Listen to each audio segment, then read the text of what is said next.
여러분, 밤에는 태양이 있습니까? 생뚱맞은 질문이라고 말씀하실 수 있지만, 여러분, 밤에는 태양이 안 보이기 때문에 태양이 없습니까? 예.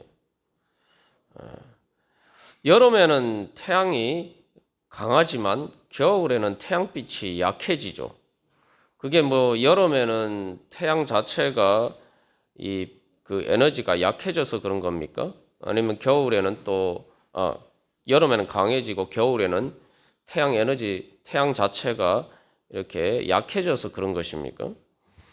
그리고 맑은 날, 흐린 날은 어떻습니까? 예? 겨울에 왜 맑은 날에는 더 춥고 흐린 날에는 더 따뜻한 경우가 많습니까? 여러분, 이 태양 대신에 하나님 나라를 한번 대입해서 우리가 한번 생각해 보겠습니다. 여러분, 우리가 하나님이 안 계신 것처럼 보일 때에 또 하나님 나라를 믿을 수가 있습니까? 내 삶이 정말 지옥과 같은 상황에서도 하나님 나라를 믿을 수가 있습니까? 또한 내 삶이 찬란한 영광이 비치는 것과 같은 그런 날에는 하나님 나라가 가까이 있는 것 같습니까? 또 내 삶이 우울하고 마치 흐린 날처럼 그럴 때에는 하나님 나라는 없는 것입니까? 아니면 멀리 있는 것입니까? 예. 하나님 나라는 도대체 얼마나 클까요? 하나님 나라는 정말 힘과 능력이 있는 나라입니까? 아니면 조그만 나라입니까? 아니면 내 삶의 상황에 따라서 하나님 나라가 커졌다가 또 작아졌다가 그런 것입니까? 이 태양 대신에 이제 의의 태양이신 예수 그리스도를 대입해서 우리가 생각해 보면 또 어떻습니까? 예수님은 항상 우리와 함께 계십니까? 아니면 예수님은 우리와 함께 안 계실 때가 많습니까? 우리가 예수님의 이름으로 기도하는데 정말 예수님의 크신 그 능력을 경험합니까? 하나님 나라의 왕이신 예수님 얼마나 우리에게 크신 분이고 얼마나 힘과 능력이 있으신 분입니까? 우리가 이러한 질문들 가운데서 이 하나님의 복음의 진리를 알기 위해서 하나님 나라의 진리를 알기 위해서 우리가 중요한 구분을 할 줄 알아야 됩니다. 그것은 바로 현상과 진리를 구분해야 됩니다. 그러니까 우리는 자꾸 이렇게 진리라고 얘기하면은 워낙 이 인간들이 사는 세상에서는 거짓이 횡행하고 또 거짓에 따라서 그렇게 속이면서 사는 사람들이 승승장구하는 것처럼 보이고 진실은 많은 경우에 묻히는 경우가 많다 보니까 자꾸 이게 진리를 현실이라고 생각하지 않을 때가 많습니다. 우리가 그렇게 쏟고 살 때가 많아요. 그래서 우리는 진리와 현실도 분리해서 생각하고 진리는 좋지만 현실이 아니다. 또 진리는 좋지만 능력이 있는 것이 아니다. 우리가 이렇게 생각할 때가 많습니다. 그러나 우리는 이 현상과 진리를 잘 구분해야 됩니다.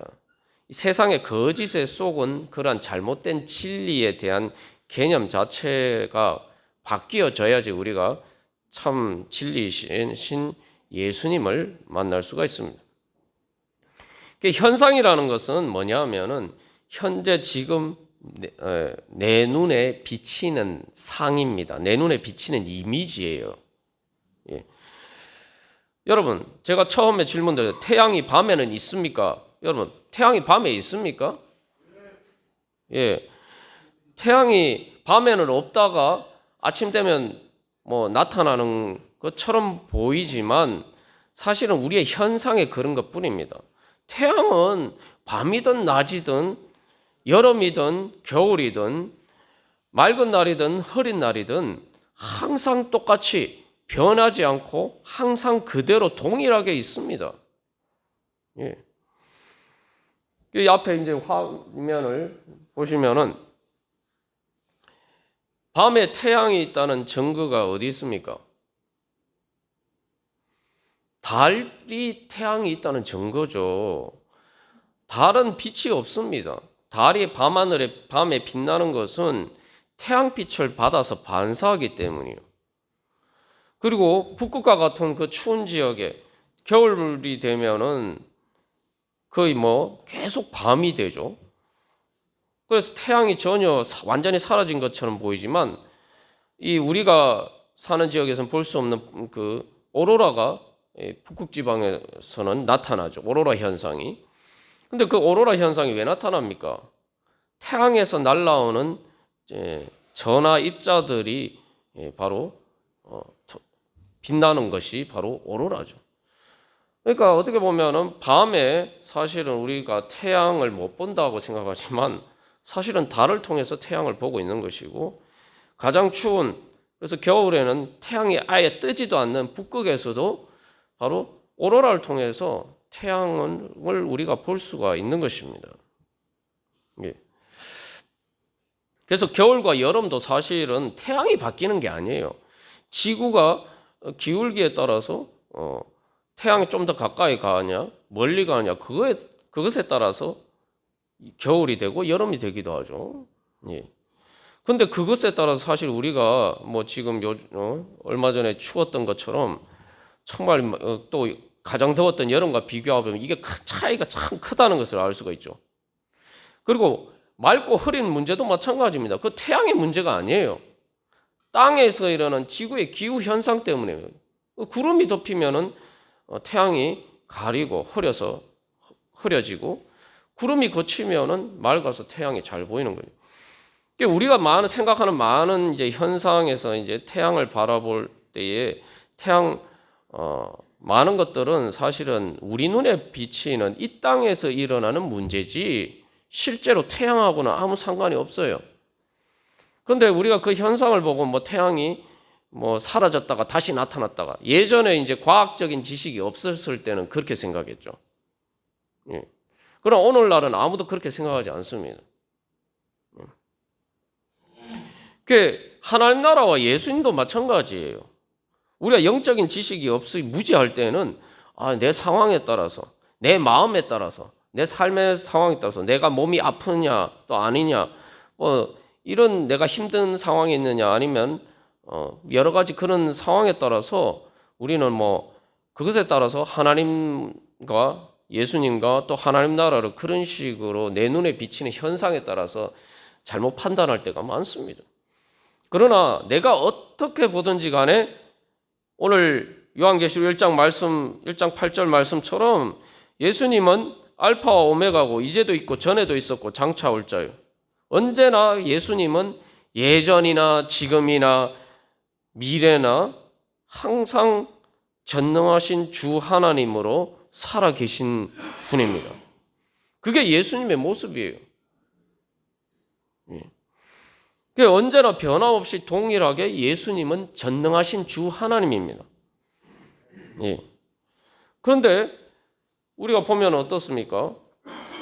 우리 가운데 나타난 예수님, 이 땅에 오신 예수님의 모습을 보면은, 그 현상을 보면은 구유에 있는 아기 예수님, 그리고 갈릴리의 목수로 사셨던 그 나사렛 예수님, 그리고 이제 조금 더 이제 발전하면 이제 공생애 때 그래서 많은 이적을 행하시고 또 병자들을 고치시고 오병이어의 기적으로 먹이시고 또 무리를 걸으시는, 파도를 꾸짖어 잠잠케 하시는 그런 놀라운 능력의 어떤 예수님으로 나타나요. 그러나 그런 것 끝자락에서 예수님의 모습을 보면은 이 앞에 화면에 나왔던 것처럼 예수님 십자가 달려서 죽으셨어요. 그러나 예수님은 부활하시고 승천하셔서 하나님 보좌 우편에 앉아 계십니다. 그리고 다시 바로 전능하신 주 하나님으로 이 땅에 다시 오실 것입니다. 그래서 장차 올 자요라고 이야기하죠. 자, 이렇게 예수님의 모습이 우리가 보기에는 아주 다양한 많은 모습들이 있죠. 그래서 1장 7절에 예수님이 구름을 타고 오실 때 각 사람의 눈이 그를 보겠고라고 하겠는데, 우리가 그 예수님이 오실 때 다시 재림하실 때 말고 이 각각 사람마다 예수님에 대한 현상이 다르게 보인단 말이죠. 어떤 사람에게는 예수님이 그저 아기 예수에 불과하고, 어떤 사람에게는 그저 나사렛 예수. 아기 예수는 예수님 정말 보잘것없는 구유에 있기 때문에 사실 거들떠 볼 필요가 없는 예수. 나사렛 예수, 갈릴리의 목수인 평범한 인간 예수. 그냥 예수라는 사람이 예전에 살았었지. 또 어떤 사람들에게는 예수님은 정말 내 병을 고쳐주시고 내 삶의 문제들을, 먹고 사는 문제를 해결해 주시고, 그런 예수님. 또 어떤 사람에게는 예수님은 죽음을 이기시는 부활하시는 분. 여러분들에게는 예수님 어떤 분이십니까? 제가 여기서 말씀드리는 거는 예수님 내가 어떤 분이다라고 생각하는 것 말고 여러분의 마음의 눈에 실제로 예수님이 어떻게 보이냐 이 말이죠. 여러분의 마음의 눈에 예수님은 어떤 현상으로 비치냐 이 말이죠. 그게 중요한 겁니다. 우리의 신앙생활과 우리의 삶을 결정하는 것은 내가 예수님이 어떻게 생각하느냐, 물론 그게 이제 시작이긴 하죠. 그러나 실제로 내가 예수님을 어떻게 만나느냐는 내 마음의 눈에 실제로 예수님이 어떻게 비치느냐에 따라서 우리의 신앙생활과 우리의 삶이 달라집니다. 전혀 다른 삶이 돼요. 우리는 자꾸 그런데 내가 생각하는 것에 따라서 내가 믿는다고 그저 생각하는 것일 뿐인 그것에 따라서 내가 예수님을 진짜 그렇게 믿는다고 생각해요. 내가 믿는 예수님은 내 마음의 눈에 보이는 예수님이 내가 진짜 믿는 예수님이에요. 그래서 이 1장 7절에 보면은 요한계시록 1장 7절에서 찌른 자라고 나오는데, 찌른 자가 뭐냐면 예수님을 찔러 죽인 사람. 이것은 실제로 예수님을 십자가에 못 박아 죽인, 실제로 예수님 십자가에 못 박히신 예수님을 못을 받고 또 창으로 찌른 그 사람들만 이야기하는 것이 아니라, 그렇게 사실은 우리 모두가 예수님을 찌른 사람들이, 너희가 바로 예수 그리스도를 십자가에 못 박아 죽였다. 근데 우리가 오늘날도 마찬가지. 내가 무슨 예수님을 찌르냐. 예수님의 우리가 이 땅에 살면서 마치 예수님이 안 계신 것처럼. 그래서 이 예수님을 놓고 빌라도가 예수를 놓아줄까 바라바를 놓아줄까 얘기를 할 때 사람들이 예수는 십자가에 못 박고 바라바를 놓아달라 이 얘기를. 우리가 실제로 내 삶에 있어서 난 예수님을 선택하기보다 바라바 같은 그러한 것들을 선택할 때가 많단 말이에요.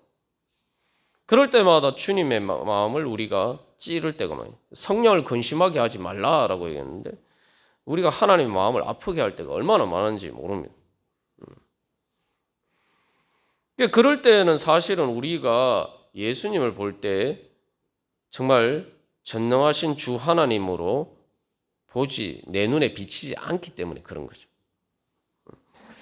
그래서 이 예수님을 죽이는데 가장 큰 역할을 한 대제사장 앞에서 예수님이 신문 받으실 때 나는 인자다. 오늘 요한계시록 우리가 읽지는 않았습니다. 예전에 읽었던 부분에 보면 인자 같은 이가 그죠. 그래서 인자라는 것은 바로 전능하신 주 하나님으로 이 땅에 오시는 바로 이 예수님을 이야기하는 거예요. 내가 바로 예수님이 바로 그런 분이다. 그 예수님이 십자가 지금 대제사장의 신문을 받고 있는 그 자리에 있어요. 지금 예수님 포박이 되어서 묶여 있단 말이죠. 그런데 예수님은 내가 바로 그런 인자 같은 인데 내가 그렇게 오는 것을 볼 것이다. 그러니까 이제 대제사장이 자기 옷을 찢으면서 이런 신성 모독을 받나 이러면서 이제 더 이상 무슨 증거가 필요하냐? 예수 이 사형에 쳐야 된다. 이렇게 이야기를 하잖아요. 그게 이제 찌른 자죠.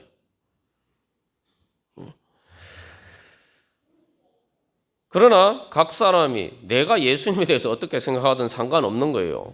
그러니까 우리는 자꾸 내가 보는 현상이 진리라고 자꾸 착각하면서 하는데 아닙니다. 내 눈에 보이는 현상에 따라서 세상이 움직이지 않아요. 예? 그러니까 각 사람이 다 예수님에 대한 생각이 다 다르고 예수님에 대한 현상이 다 다르지만 그러나 예수님은 동일하게 전능하신 주 하나님입니다. 오늘 우리가 읽은 요한복음 4장의 말씀에서도 사마리아인이 예수님을 우물가에서 만났잖아요. 처음에는 웬 뭐 이상한 남자가 말이야 나한테 물을 달라고 하나 이런 식으로 생각하고 또 유대인이니까 또 이렇게 또 색안경을 끼고 보고 그랬는데 결국 마지막에 바로 그 여자가 자기 삶의 행복을 위해서 정말 자기를 구원해 줄 메시아를 찾고 있었는데 바로 그 메시아가 바로 예수님, 자기 앞에 있는 예수님이라는 것을 발견하게 돼요. 이제 사마리아 여인과 예수님의 대화 과정을 보면은 이 사마리아 여인의 눈에 비친 예수님의 모습이 어떻게 변화되어 가는지를 잘 보여주고 있습니다. 그래서 예수님이 바로 영과 진리로 예배할 때가 온다라고 말씀하셨는데 예수님이 바로 내가 섬겨야 될 나의 주님 그리스도구나라는 것을 발견하게 되는 그런 과정이죠. 거기서도 마찬가지죠. 사마리아인이 예수님을 생각하는 자기가 보기에 예수님이 어떤 분인가 예수님 생각하는 것에 따라서 예수님이 실제로 변했습니까? 아니잖아요. 예수님은 처음이나 사마리아 여인과 처음 만났을 때나 사마리아인이 예수님을 그리스도로 인정했을 때나 예수님이 똑같은 주 하나님이에요. 단지 내 눈에 안 보였을 뿐이에요. 내 눈에 안 보인다고 없다라고 생각한다고 해서 이게 없는 것이 됩니까? 우리가 그런 것을 가지고 뭐라고 이야기하죠? 눈 가리고 아웅한다 그러잖아요. 진리는 결국 드러나게 되어 있어요.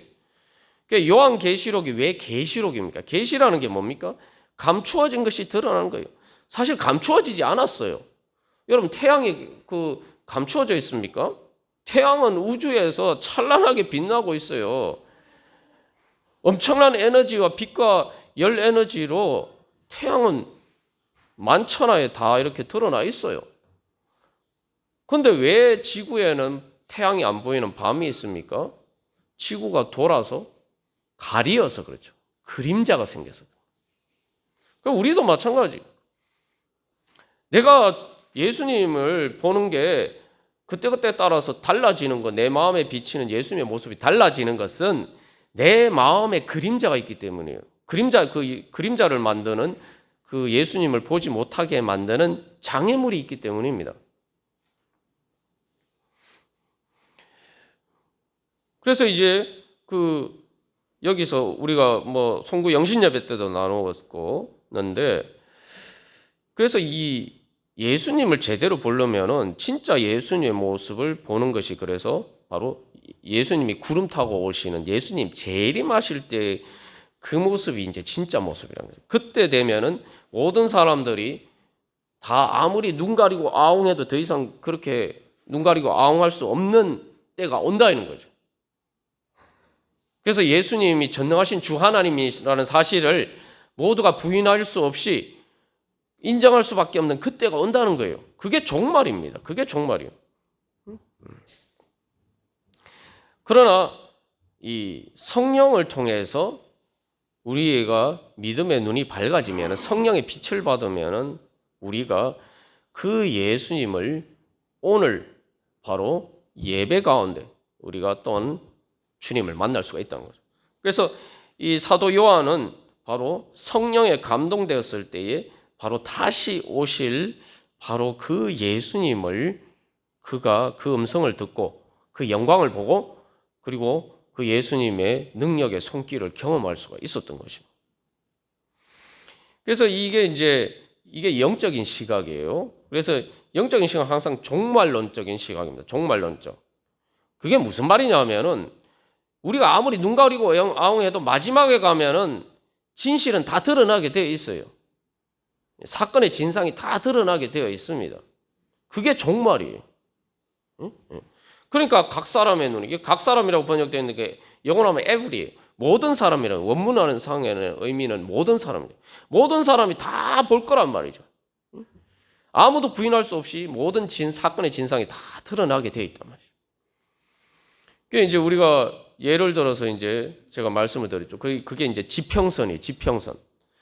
내 삶의 지평선이고 모든 세상의 지평선이. 지평선 끝이죠. 내 삶의 지평선에 여러분 뭐가 있습니까? 우리의 삶의 지평선에. 여러분들 삶의 지평선에 뭐가 있습니까? 죽음이 있잖아요. 그죠? 그래, 그 죽음의 지평선에, 내 인생이, 내 지평이란 게 땅 아닙니까? 지평선 앞으로 펼쳐진 땅이 지평 아니에요? 내가 그 인생길을 걸어가는데, 그 인생길의 끝에, 내 인생의 지평선에 가면은 이제, 거기에 뭐가 있죠? 죽음이 있죠. 육신의 죽음이 있어요. 근데 많은 사람들이 그것에, 그때 가보면은 사건의 진상이 다 드러나게 되어 있어요. 예? 내가 어떻게 살았는지 그때 가면 다 드러나게 되어 있습니다. 근데 사람들이 다 눈 가리고 아웅하는 거죠. 그러니까 안 보는 거예요. 그래서 왜 지평선이 안 보이느냐? 이제 사실은 우리나라에서는 지평선 보기 어렵죠. 왜 지평선이 안 보입니까, 여러분? 지평선이 없는 게 아닌데 왜 지평선이 안 보이죠? 산이 많아서 그런 거 아닙니까? 우리의 삶에, 우리의 인생에 지평선을 보지 못하게 만드는 산이 너무 많아요. 그래서 구약에서 시편에서 하나님이 산을 무너뜨리신다. 그런 말씀이네요. 산이 흔들린다. 산은 흔들리는 게 아니잖아요. 그죠? 산이 뭐냐? 비유적으로 말하면은 우리의 인생의 마지막에 지평선을 보지 못하게 만드는 산들이 뭐냐? 세상에 여러 가지 많은 것들이죠. 세상의 인생에 성공하는 것들, 우리의 삶의 중간 관문에 불과한 것들의 그런 산들이 수도 없이 많아요. 그러니까 그것에 가려서 우리의 삶의 지평선을 보이지 않아요. 그것만 바라보고 있다 보니까 안 보여요. 내가 뭐 어떤 대학에 진학하고 뭐 취직하고 뭐 결혼하고 또 인생은 뭐 사업 성공하고 뭐 이런 많은 산들에 가려서 인생의 지평선이 안 보여요.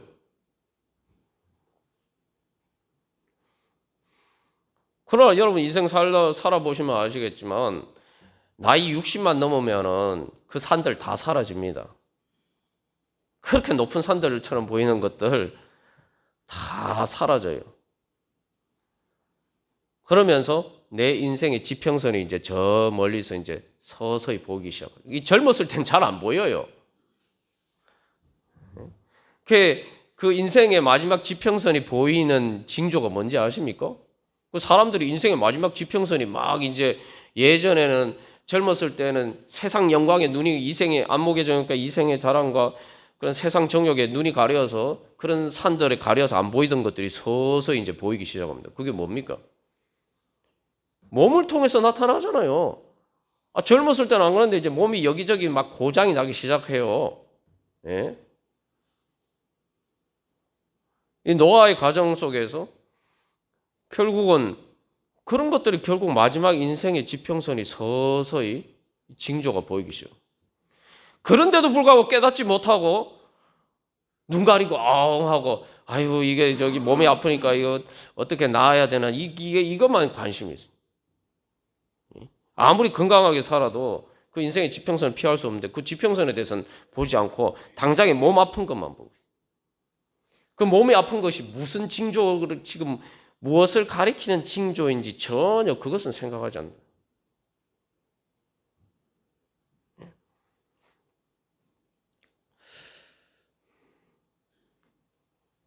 그래서 이게 이제 우리의 인생의 마지막 지평선에서 보면은 내 인생을 어떻게 살아야 되느냐? 왜 예수님이 내게 필요하냐?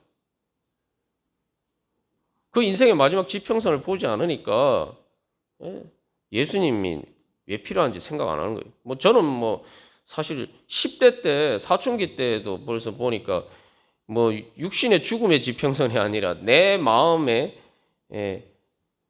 정말 지옥 같은 것을 경험하고 오니까 지평선이 저 멀리 죽음의 순간에 있는 게 아니라 이미 제 마음에 와 있더라고요. 그 죽음의 낭떠러지가 지옥의 문이 내 마음 안에 이미 있더라고요.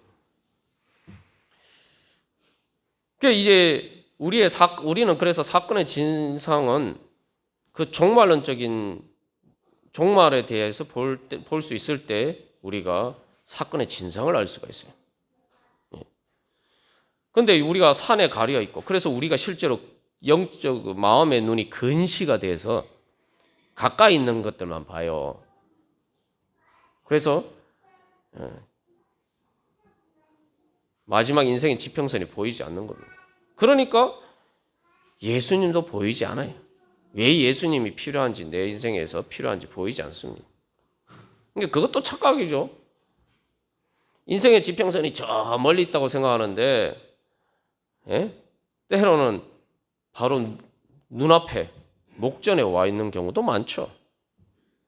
사람들이 다 뭐 요즘 장수한다니까 전부 다 나도 그 장수하는 사람들처럼 장수할 것처럼 착각하고 살아가는 데가 많은데 원래 장수한 사람들이 특별하니까 그 사람들만 눈에 보이는 거예요. 그 사람들은 살아남았으니까 보이는 거예요.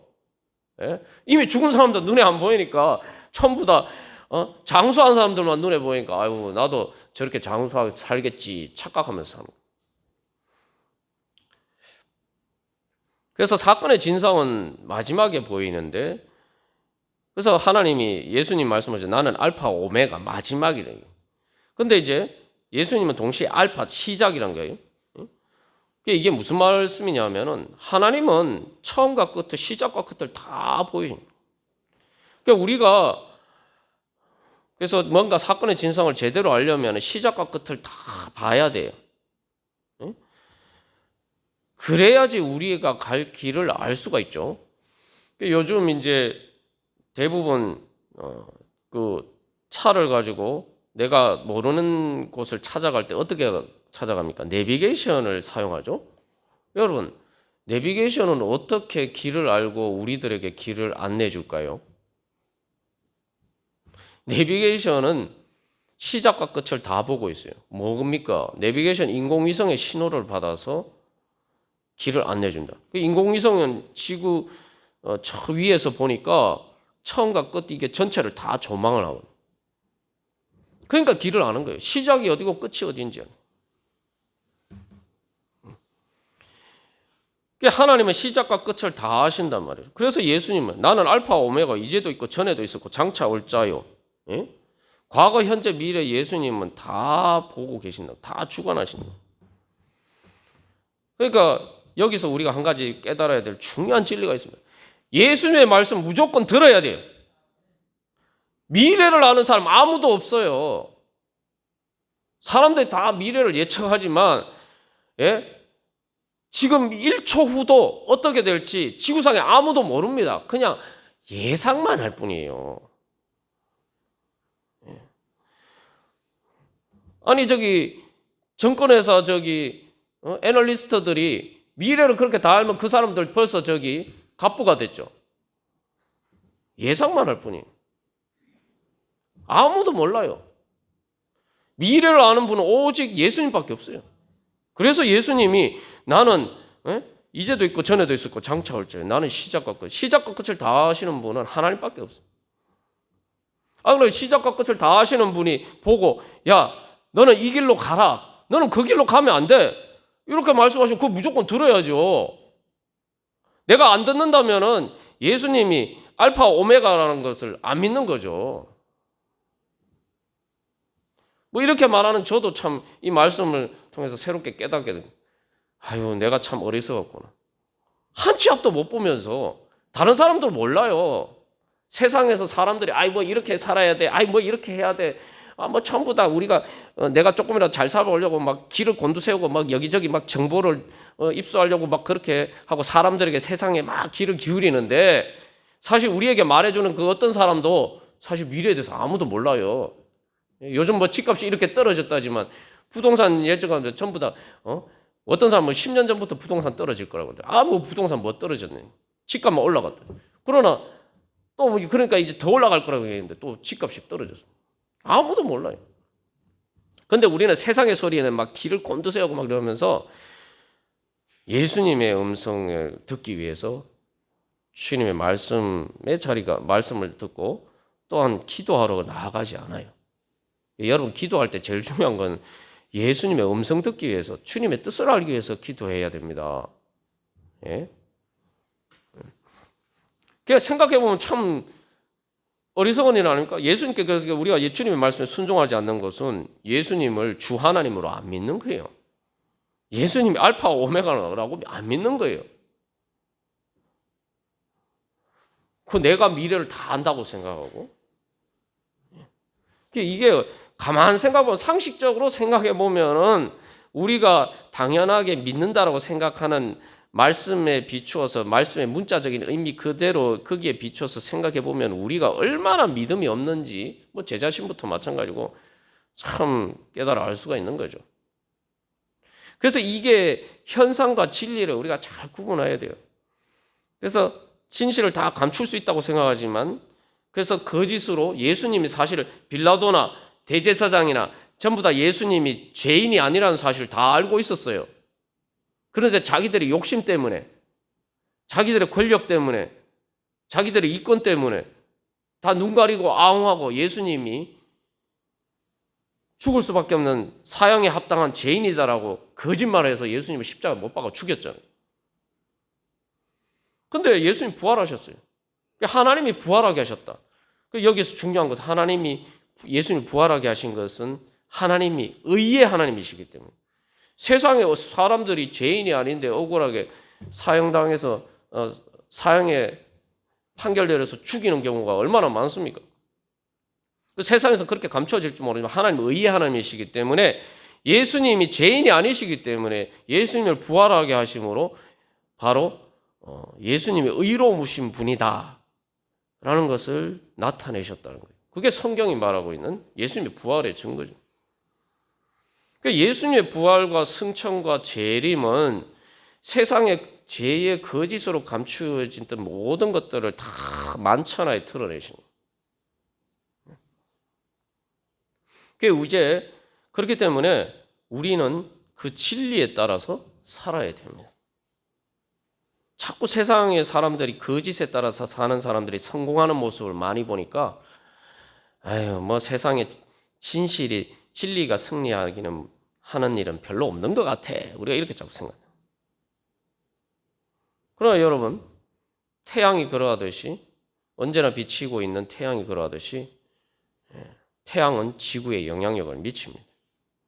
그래서 태양과 가까워지느냐 멀어지느냐에 따라서 내 삶이 바뀌잖아요. 우리의 삶이 얼마나 바뀝니까, 여러분? 사람이 뭐 요즘 4차 산업혁명 그러면서 잘난 척하지만 태양에 따라서 지구가 기후에 따라서 사람들이 아무것도 속수무책으로 다 당하고 있잖아요.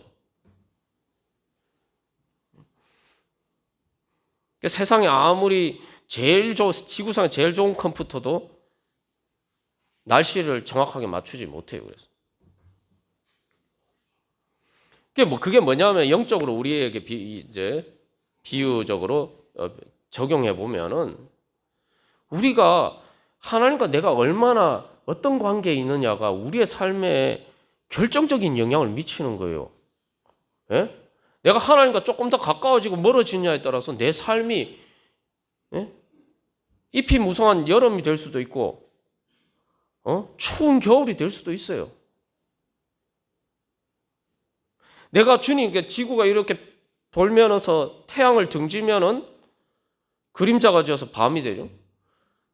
내가 주님을 향해서 등지면은 내가 캄캄한 밤이 돼요.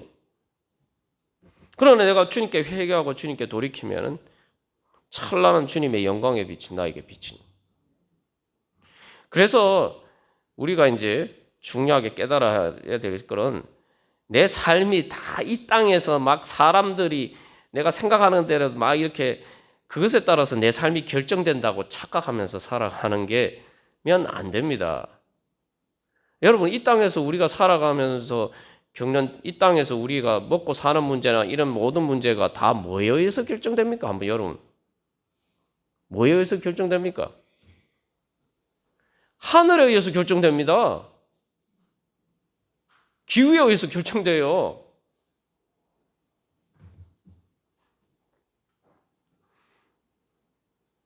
기후가 뭡니까? 하늘과의 관계에서 일어나는 일들이죠. 똑같은 상황인데 밤이냐 낮이냐, 오늘 날씨가 맑느냐 흐리느냐, 예? 겨울이냐 봄이냐 따라서 이 땅의 현상이 달라지잖아요. 그죠?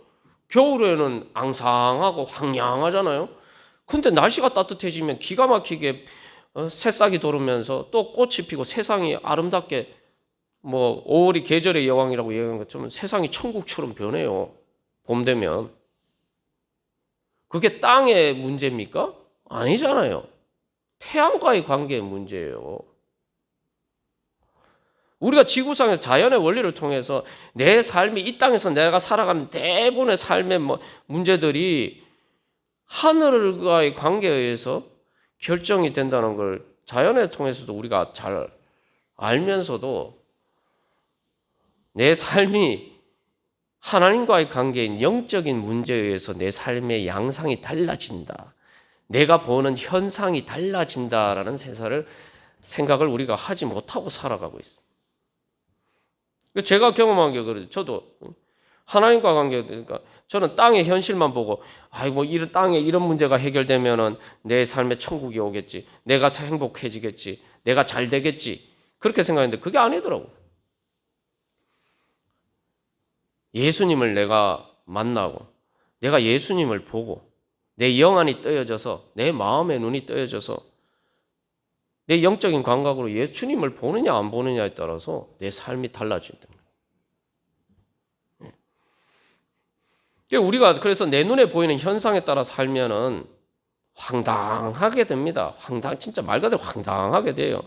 그 예전에 이 과학이 발전하지 않았을 때 사람들이 지구가 평평하다고 생각했죠. 요즘도 뭐 지구가 평평하다고 믿는 사람들이 있다고 그래요. 근데 지구가 평평하다고 생각했으면 신대륙 발견 못했죠. 미국이란 나라는 존재하지도 않았을 거예요. 그런데 미국에 살면서 지구가 아직도 평평하다고 생각하는 믿는 사람들이 있다고 합니다. 우리가 그렇게 살 때가 많아요. 미국이란 나라가 거기 생긴 이유가 지구가 둥글다라는 걸, 그 진리를 믿고 배를 타고 간 사람 때문에 그 유럽 사람들이 이주해서 결국 미국이라는 나라가 세워진 거 아니에요? 그러면서 그 미국에 살면서도 지구가 평평하다고 믿고 있는 사람들이 있다. 예전에는 또 지구가 우주의 중심에 있다고 생각했죠. 그러나 이제 과학이 발전되고 나니까 아니죠. 지구가 중심에 있어서, 이게 지구가 중심에 있어서 밤이 되고 낮이 되는 게, 지구는 항상 동일한데 이 태양이 변하기 때문에 밤이 되고 낮이 된다고 이렇게 생각해. 천동설 아닙니까? 근데 이제 코페르니쿠스 이후에 이제 아무도 그렇게 안 믿죠. 알고 보니까 지구가 빙빙 도는 것이지 태양은 항상 그 자리에 있다.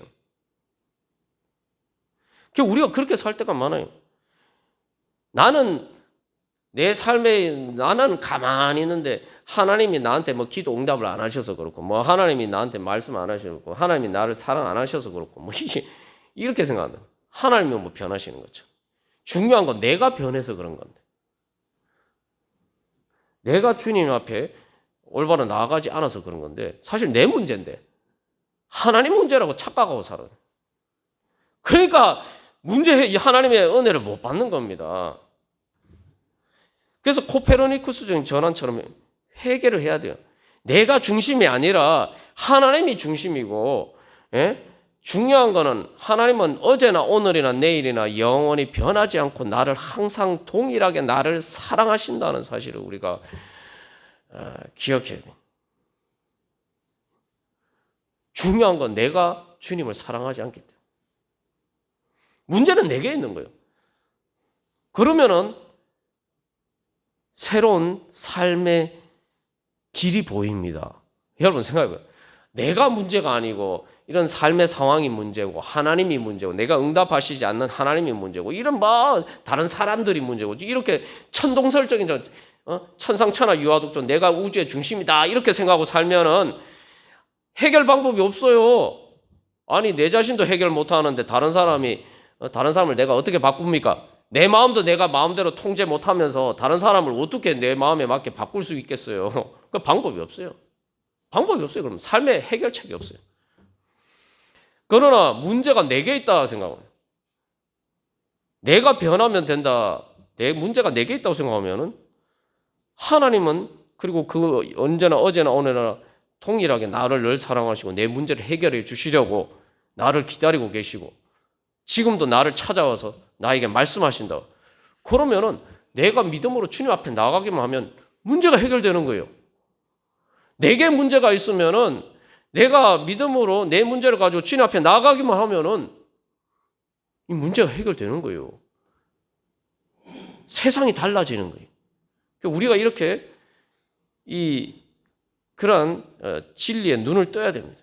이 천동설적인 그러한 영적인 그런 무지에서 벗어나야 돼요. 젖대지 못하는 어린아이가 그런 문제 아니십니까? 아니 젖댄다고 죽습니까? 젖을 떼야 될 때는 젖을 떼야지 오히려 살죠. 더 성장을 할 수 있죠. 그런데 젖대면 죽을 것처럼 생각해요. 그런데 그게 아니라는 걸 깨닫게 되면은 진짜 알게 되면은 세상이 그렇게 평온해지게 지는 거죠. 그 젖대려고 하는 엄마하고 더 이상 싸울 필요도 없어요. 그때 평강이 찾아오는 거예요. 천국이 새롭게 밝아오는 거예요. 우리가 다시 한번 나는 정말 주 하나님이 이르시되 나는 예수님이 말씀하셨는데 나는 알파 오메가라 이제도 있고 전에도 있었고 장차 올 자요 전능한 자라. 그분이 우리를 사랑하사 그의 피로 우리를 죄에서 우리를 해방하시고 우리를 하나님 나라로 불러주시고 그 하나님 나라를 이루어갈 수 있는 죄와 사망의 권세를 이길 수 있는 제사장으로 삼아 주셨다. 우리가 그 믿음으로 주님 앞에 나아가도록 하겠습니다. 우리 주보 3면에 있는 기도문 따라서 기도하고 다 함께 기도하겠습니다. 제가 먼저 1번 읽겠습니다. 하나님 나라 복음의 진리에 참여하여 제 것으로 맛보게 하소서.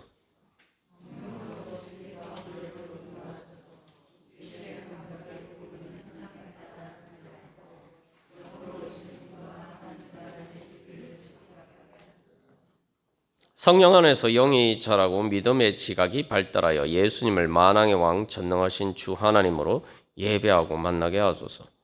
주일에 예배의 시간권으로 들어가듯이 성령 안에 거하여 제 모든 삶이 하나님 나라의 시공간으로 변화되게 하소서. 아멘. 우리 시간 기도하겠습니다. 주님, 성령의 조명을 통해서 진리의 빛을 환하게 비추어 주셔서 제가 이제 영적인 관광으로 어제나 오늘이나 내일이나 언제나 동일하게 나를 사랑하시고 나를 구원하시고 나를 하나님 나라의 그런 제사장으로 삼아주시는 주님, 제가 그 주님 바라보고 이제 나아갑니다. 주님, 저를 변화시켜 주시옵시고 주님, 하나님 나라의 능력으로 왕 같은 제사장의 능력으로 주여 충만케 하여 주시옵소서. 우리 함께 기도하겠습니다.